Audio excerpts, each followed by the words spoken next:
A very warm welcome. Area Fada. Yes, Area Fada, one and only. You forgot my most important title. Which is? President. President. All frustrated Nigerians. And I'm the number one frustrated citizen in this country. But that is understandable, considering what is going on.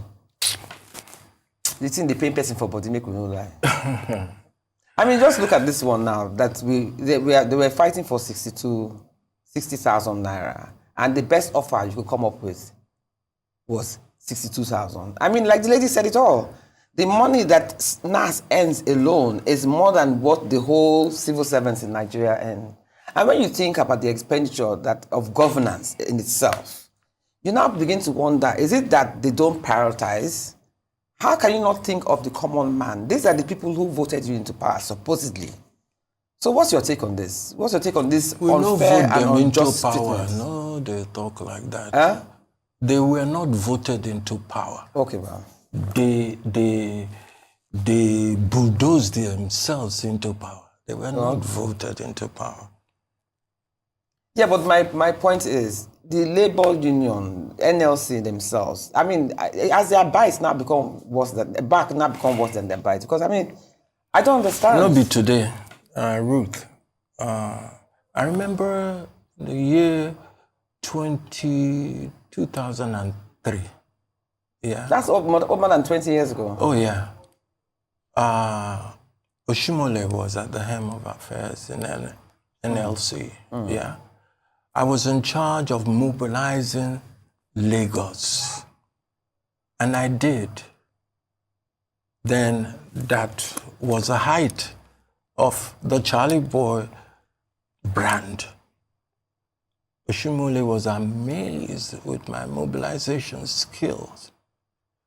As soon as we picked him from the airport, the plan was to go to the labor headquarters in Lagos, organize ourselves, and set out for the march from there. So as we got to the place, we wasted time, and then I now saw labor breaking into different groups, having their secret meeting. I didn't know what they were talking about. My own, they say, let's hit the street. Let's do something. Let's express our anger for what was going on at the time. Then all of a sudden, a fight broke out, between Oshimole's people, boys, and some advocacy group that came for the march. Now, so I go, before I could say Jack, I saw myself separating fight. I was blooded all over. Not my blood, but the blood of those fighting. I managed to resolve and take care of that situation. As I looked my body, now blood full everywhere. I was looking for Shumile to go tell her, I need to go and change. I can't carry this blood-soaked clothes and be, going on protest with you. I went back home. I was living in Bagada at the time. Ruth, before I came back, they now canceled that. They had cancelled it? They had cancelled it. So all the bloodshed was for nothing, basically? For nothing. They've cancelled it. So, no be today. And at that time, because I was having a running battle with our then president, I think it was Obasanjo. Yeah? And that was when the third term stuff was going on. And as naive as I was back in the days, I didn't know that they were trying to prop me up to get me to join the bandwagon. Yeah? So I was having my information from the villa. Yeah? Because there are people who they will be my own fans. So then they tell me things. And back then the news was that, this person they carry for head, like saying na your friend, that's the Oshimole guy. He they come here with we they do what we they do together. Don't trust that guy. Yeah, that was the message I was getting. But I asked so you cannot be effective when you're in bed with the number one enemy. You kiss their ass, you take their money, you do. How are you going to be effective? But do you think this attitude or this behavioral pattern has trickled down even up to now? Which is Of course. That's why I'm sharing the story with you. Of course. This is not very encouraging for the common man. So who would? There is nothing encouraging in this country anymore until when we say enough is enough.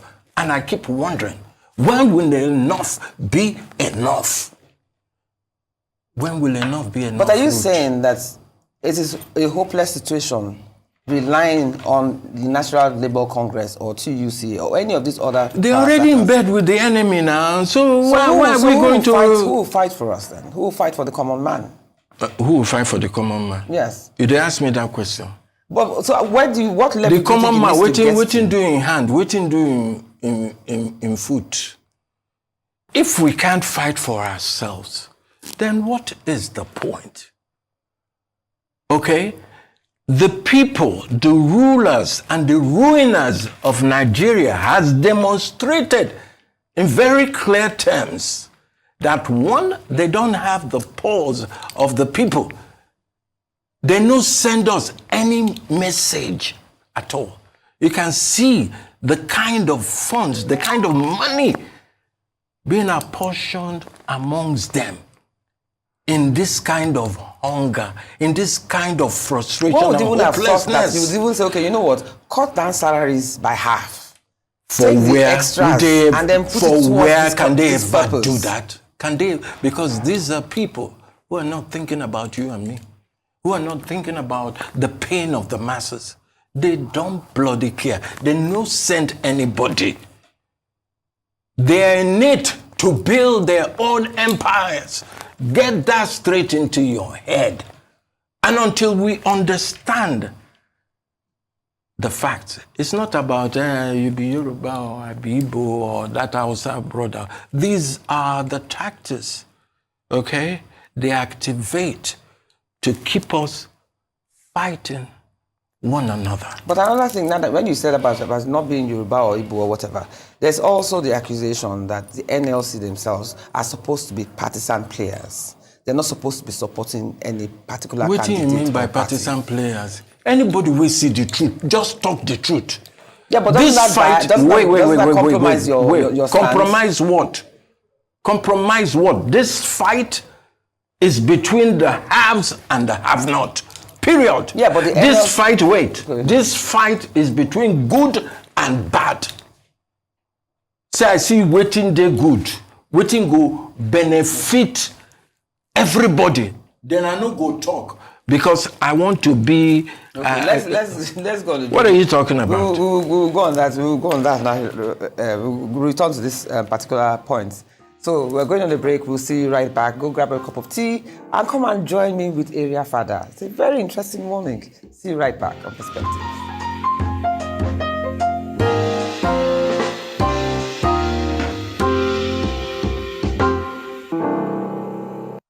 Okay, welcome back to Perspectives. So Area Fada, I don't quite agree with you. I think that as a labor union party, as a labor union or trade union, whatever, that you're not supposed to openly support a particular party. You're supposed to play neutral. Because whoever it is that now gets there, you have to hold the person accountable.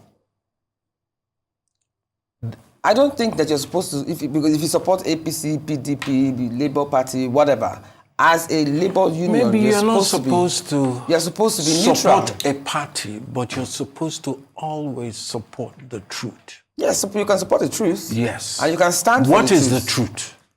The people in power, the rulers and ruiners of this country, no send the frustrated, the hopeless masses of this country. Isn't that what the labor union is supposed to, labor National Labour Congress is supposed to be doing. Yes, so if they support the truth coming from a certain quarter, it's my own personal opinion, it's not yours, it may not be a general opinion, but I think, yes, as long as they're supporting what them and their conscience know is the truth. But you know, in this country, we just have a bunch of hypocrites. You know, it's all a bunch of deceit and lie. The government we have on ground today is a propaganda government. They are not interested in The welfare of the common man. The welfare of the common man. That is where I am concerned. And the most aggrieved and the most disenfranchised group are young people, the youths. Look at somebody like me now. You know, all my children don't jakba. No be me tell them to jakba. At my age, when I should have some of them around, encouraging me, gingering me, I know they see anybody. Is that a good thing? Is that a good thing? Because of the insecurity in the country, because of the lack of vision, because of the hopelessness. At my age, the last quarter of my life, I find myself by myself. And I'm supposed to be happy. It's a depressing thought. I mean, one must admit. But I want to ask, what is causing this discord within the National Congress and the trade union and other platforms? It's all about money. So money has It's corruption. And It's corruption. It's money. It's corruption. It's because we have a demonic atmosphere.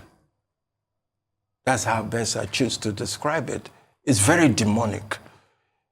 It's very demonic that you don't have your paws on the people you're supposed to be leading. You they award yourself all the inheritance in all our national. Shebi then said then they bake cake. When they bake the cake finish, now who they chop up? They sell. Your name dey there, my name dey there. Is it not about them? Okay? Rather than build institutions, they're busy building their private empires. Is that what leadership is all about? Tell me, Ruth. But this is rather discouraging because so who now speaks for the masses? Who will now be the voice and the opium of the people? If the party that the labor union that we rely on doesn't seem to have to bite.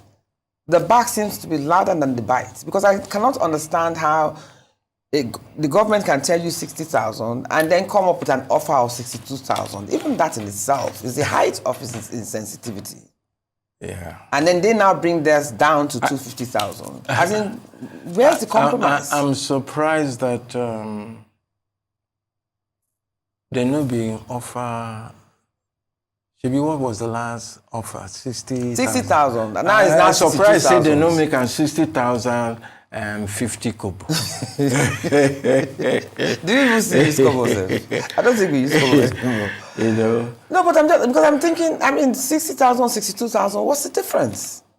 How can a family of 5 feed I want to on see that? how NLC, maybe, let me just say, let me chill a little bit. Now that the government has said what they have said, let me see what NLC. Because I did a post about a week and a half ago, and I said when this thing started, for some strange reason, I don't know where I got the belief that maybe this is the turning point where NLC will stand their ground, would mount. dig their heels in. Yeah.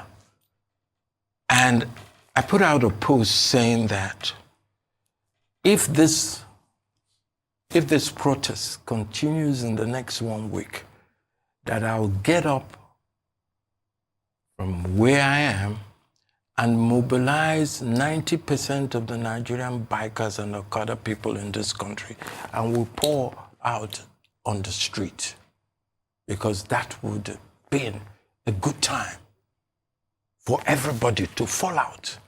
Because Gary no cheap for North, Gary no cheap for West, nowhere Gary cheap. Everybody they hear him, including myself. I was praying fervently for that, but it never came to pass. So I'll just say, we'll give them one more try. But it's for Nigerians to understand that Jesus knows they come tomorrow. There is no pastor. There is no pastor who can do any miracle for Nigeria to change. What my people don't understand, especially the youth of this country, is to get the fact that their future is in their hands. Oyibo people, they say, he who is down means fear no fall.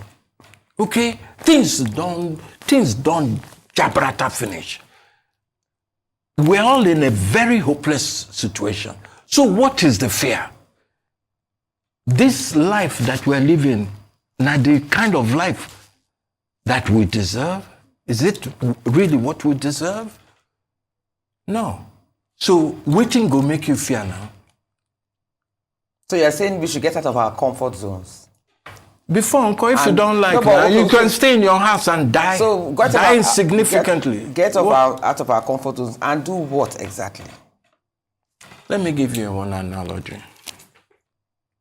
There's a certain madman. Every time on the street where I live, that madman, he go they pass, is always threatening and frightening people. People they fear. They frighten people. Okay. Because people they fear. Some people no want make their white cloth, make this madman throw dirty on them. Some people no want to be caned by this madman. So as soon as this madman enter the street, everybody goes to their home, to their tents, and they will lock the door, hiding. That madman, you are only emboldening that madman. You just they give more ginger to they do that nonsense way they do.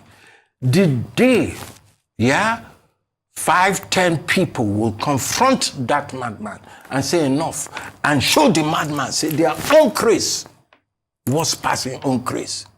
That madman will cease to perambulate on that street anymore.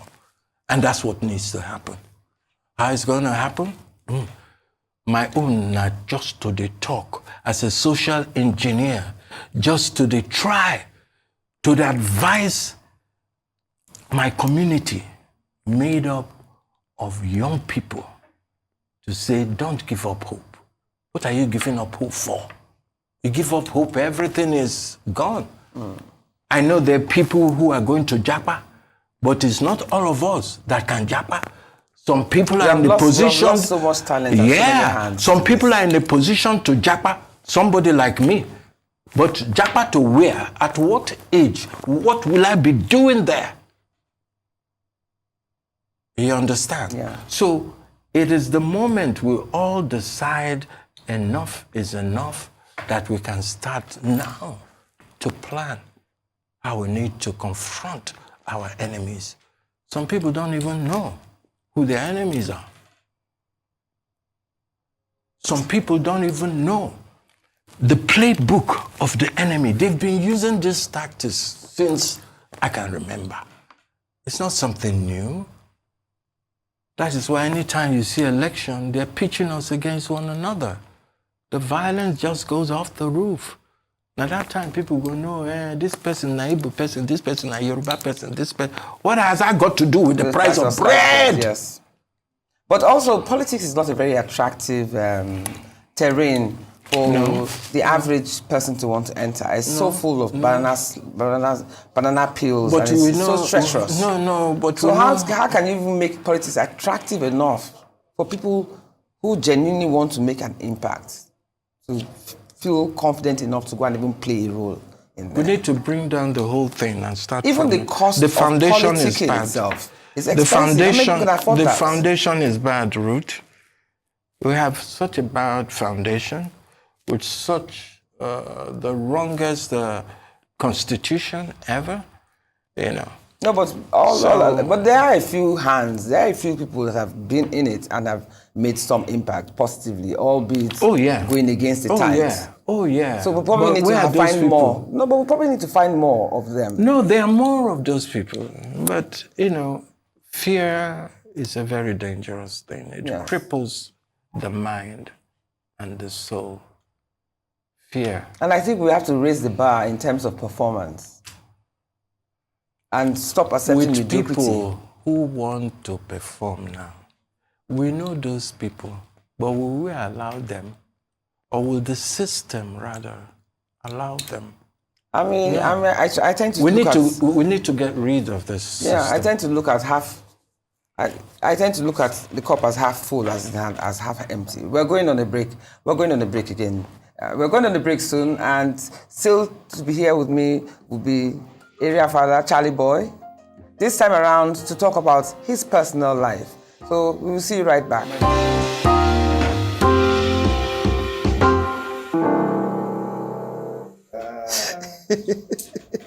Welcome back to Perspectives here on the Rise News. Well, our special guest Charlie Boy has a story to tell. And for a man who has practically lived his life of accomplishments in the full glare of the world, it simply tickles the mind to pause and hear what he has to say. We'll be right back. Right now, I am working on a bombshell. Oh, yeah. My autobiography. It contains the ugly, the bad, and the very good. My story goes far beyond what any Hollywood script writer would consider plausible. I promise it will be wild and crazy, but mostly inspirational. Yeah? Been there, done that, and managed to cram 3 lifetimes in one. That's some doing. You read about how I eventually disowned my parents, married 4 times before I turned 36, my knock on wood pedigree, and my love for the underdogs. I'm not supposed to be alive, but I thank God that I'm still alive to tell this enigmatic story. It's been crazy for real. Area father.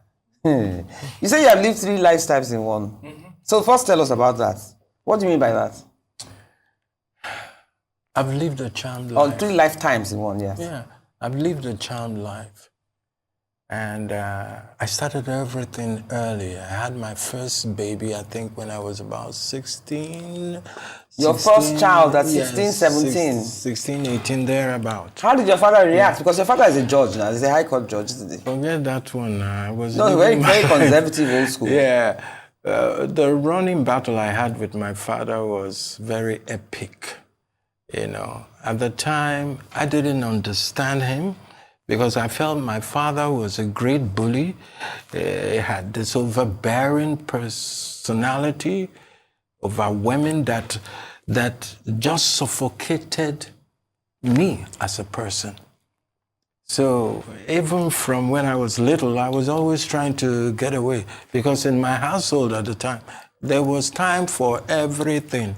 You know? Yeah, like as it is with most children growing up. Yes, there was time for everything, and I didn't want to abide by the order. So my rebellious streak started from my teen against the kingdom of my father. So when you had this child at 16, did you... I say no be my child, because my mates were in school now. How can I be owning up to his unborn? He kind of looked funny at the time.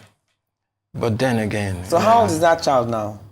About 52, 53. You have a rapport with the child? Yes, and he's an associate professor in one of the top universities. Oh my God, talk about going against the grain. Yeah. Nobody would believe that a professor will come out of you. Well, nobody will believe that a musician will come out of my father. If you put it that way. So wait, so how many times have you been married? Before I turned, I think, 37, 38, I've been married 4 times, but for all the wrong reasons. So, but this is your last marriage now. How long have you been married for? 46 years. Wow. So you have more than made up for the 3 previous ones. I garnered experiences from the other failed marriage. I got to know more about women. Yeah, you should. Women are very complex. Oh, you can say that again, but Extremely I'm more complex. Creatures. And stronger than them. But I'm more complex. Yeah. So why are you very in touch with your feminine side? Oh, yes.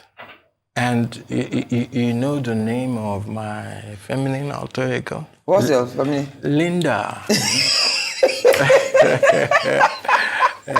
That tickled you. Hello, Linda. Hi. That makes sometimes they go say, I say the guy not gay. But are you gay? If I was gay, I'll be carrying the placard. I'll be going. Oh, so you're a full hot-blooded male. Of course. Purely women. Of course. You have never strayed. Gay people are my friends. I don't have anything against them. To each his own. That's what I always say. So when you enact Linda, what does it bring out in you? No, it's just for my programs, and it helps me intimate myself properly with the female gender. It's good that you have that because not a lot of men know women very well. A lot of men have that, but they will never. Most of them won't own up to it. Why? Because they want to be macho. Question their sexuality. They want to be macho. They've been brainwashed that men don't cry. This man, they cry. But that's so sad that they brainwash men that they can't cry. You're putting so much pressure on them, even as kids. That is why men these days are having such a hard time. I gone through my prostate wahala. Please, you have to tell me about that prostate cancer. Why is it that it's so rampant amongst men nowadays? Because men are very secretive about, you can imagine that something is wrong with your prized possession. Mm-hmm. Not a lot of men will want to admit that. So they keep going on as if everything is all right. Meanwhile, the thing, I know how it damages your mental state of health. How does it damage your mental? When you can no longer perform. Does this rule it out totally? When you have erectile dysfunction, for instance, then you start to have performance anxiety. And that's very bad for a man. And I've been through all of that. Yeah, but does it stay like that permanently, is what I'm saying? Well, I'm still experiencing it. Yeah, but what you want you can do now? You're 73 already. But that's what I'm saying now. Plus the fact that I started so early. Yeah. I have 10 children. I have 15 grandchildren. I never try. Waiting day inside that thing where they look for. Nothing. No, but does it affect them so badly mentally? Of course, now how it no go affect you? Just be like, say, you as a woman, then say, you no fit born again.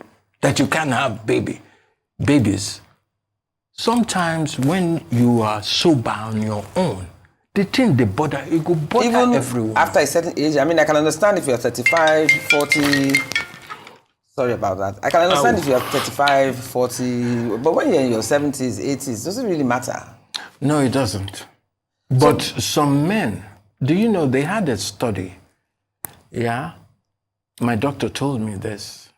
They said, okay, because the general idea is that after you go through this operation, you can never have an erection anymore. So a lot of men, they fear to even go and do the operation. Wow. Yeah? Okay, you have to do a certain operation. Oh, yes, now, called keyhole, but I hear there's a new development now, and it's just in 10 minutes, you can just go home. Okay. Yeah? Okay. So a lot of men have that old-fashioned. They believe that once they have that operation, that they've lost their prized possession. So that must be quite demoralizing. But but has this made you closer to your spouse? this whole idea of my spouse has always been my friend, and that's why I advocate that people should marry their best friend. I don't see us as husband and wife. Yes. I see us as brothers and sisters. Oh, that is so and lovely. we're just yabbing ourselves anyhowly, you know.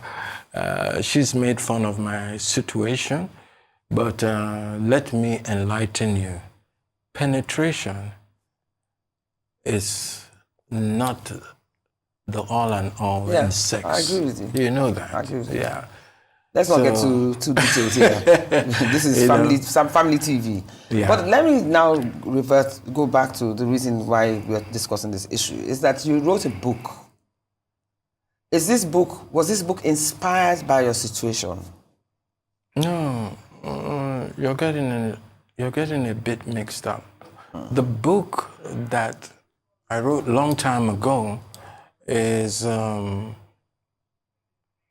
was my private part, where I talked about the parts of me that are not in the public domain, like my spirituality. You know, I'm very deep in spirituality, right? What do you believe in? I mean, do you have are you Christian, Muslim, Pentecostal? Well, just believe for in us not to go direct around relationship with God, one-on-one. I believe in a direct fine, relationship with my Creator. That's fine. That's fine.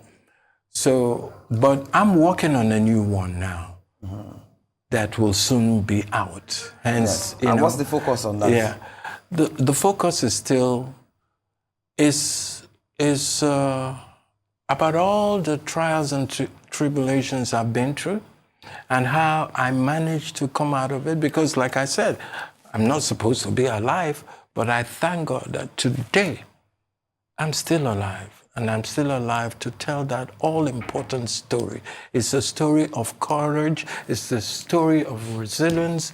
It's a can-do story that says, you know, as long as you believe, as long as you believe. I agree with that. I agree with that.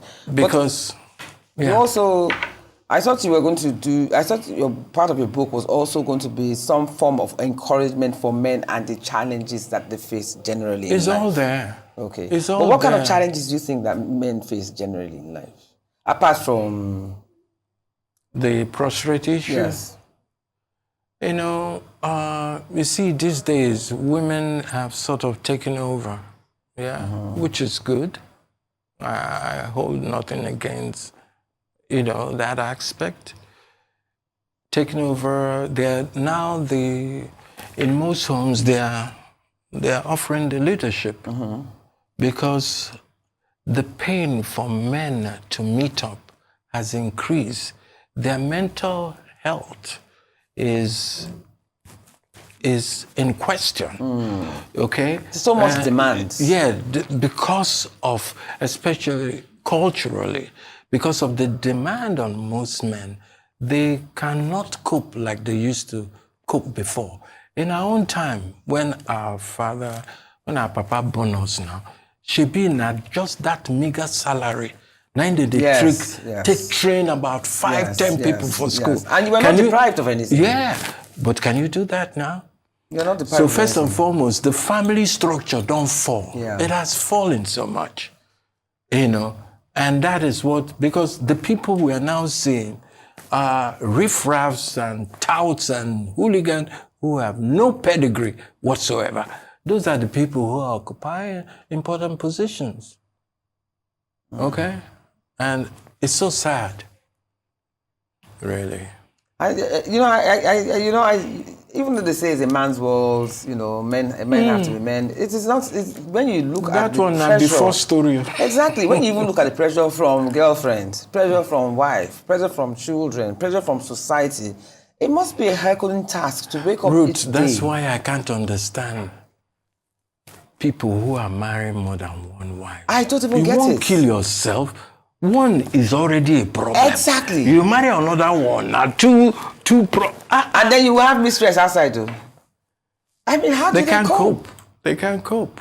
You know? And I did wonder, because I'm thinking, okay, this prostate cancer issue, is it that one was younger, so wasn't aware of it, because it seems that younger and younger men are beginning to suffer from it. So do you think stress too is also stress related? I really can't say for sure, but I know that the major problem, it comes with aging. As you get older, your prostate enlarges. Okay. Yeah, but these days it's so surprising that people 40-year-old are getting it. 35, 40, they're getting it. You know, so something is wrong somewhere.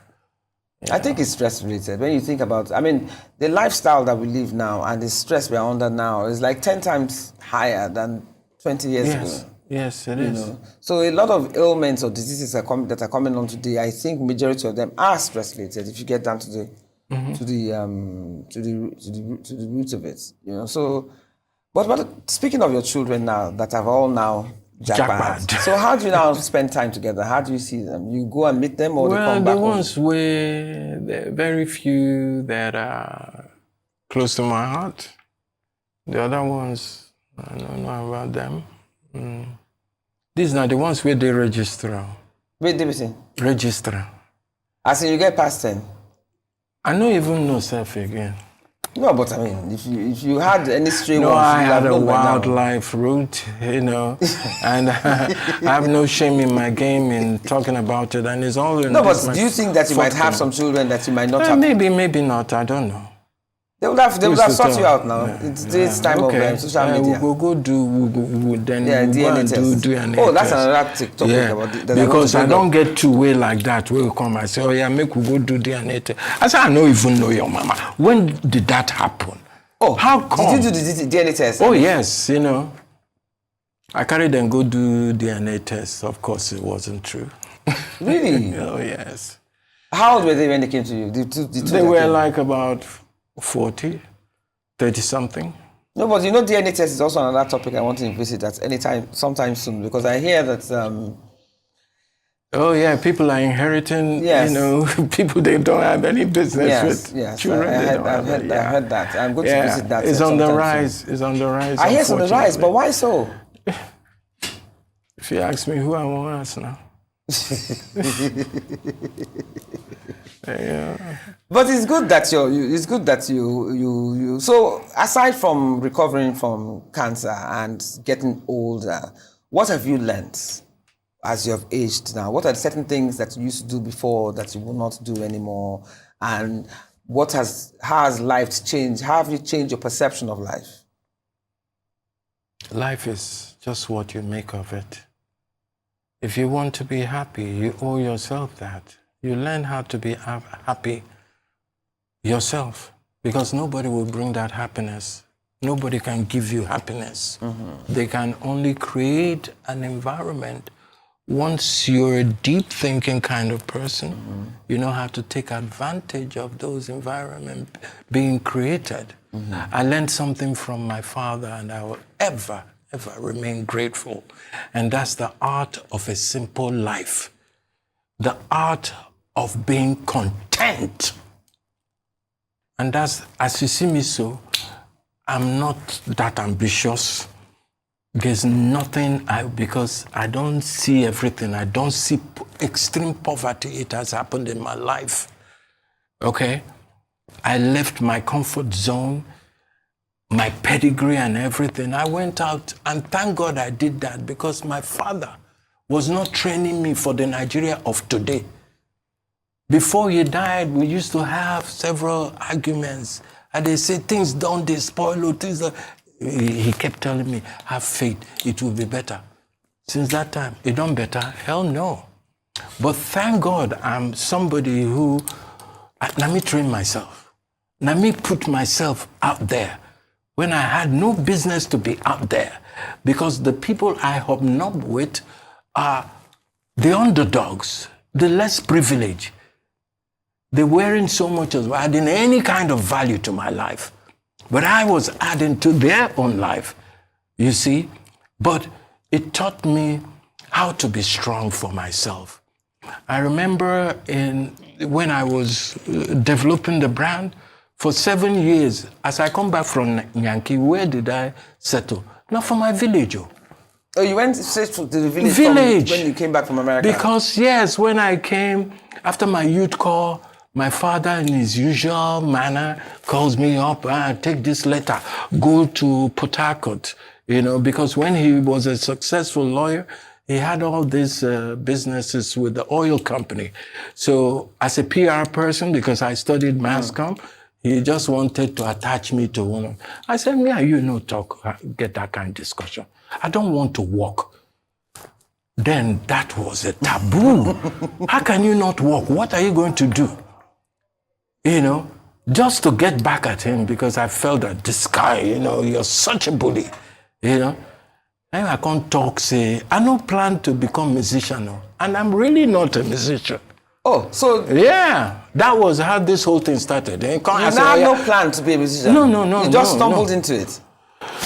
More or less, because when he now asked me, okay, so what do you want to do? You don't want to work. Your mates are working. It's the natural sequence. You come out from school, you take a job, and okay, now your own one, you won't do different. You won't throw away your life. Yeah? But I made my father eat his words. Because 10 years or so after all of that, I saw the man going around everywhere. Before you go say Jack Robinson, hey, I'm Charlie Boy's father. I'm Charlie Boy's father.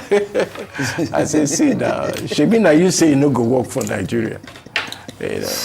Oh my God. But we thank God for that. This is such an interesting, this is the first time I've actually had one guest for the whole show. I said my thing must be different. I know, but you hold yourself. You hold yourself. Yeah, thanks. Thank you for being with us on Perspective. It was the most riveting for inviting morning. me. I hope you enjoyed it. Yes, I did. I did. I hope you enjoyed it. So, Area Fada, we hope I will see you again. Maybe when you're celebrating how old are you now? 73, Abby? I don't know. I've lied about my age so much. I don't even remember. And my mama was supposed to tell her I don't die. So I will go. Don't worry, I'm not too far behind you. Thank you for being with us here on Perspective. Thank you for having me. Thank you so much. Now, life is filled with detours and dead ends, trials and challenges of every kind. Each of us has likely had times when distress, anguish, and despair almost consumed us. Don't forget that caterpillars overcome adversity to become butterflies. So you too can soar beyond hardship. You see, challenges are what makes life interesting, and overcoming them is what makes life more meaningful. We must accept finite disappointment, but we must never lose infinite hope. And always remember, like I keep saying, life is a learning curve. So that's all we have time for today. You've been watching Perspectives here with us on Arise News with me, Ruth Osime. Until next weekend, when we come back here by His grace, do stay safe and have a fantastic weekend.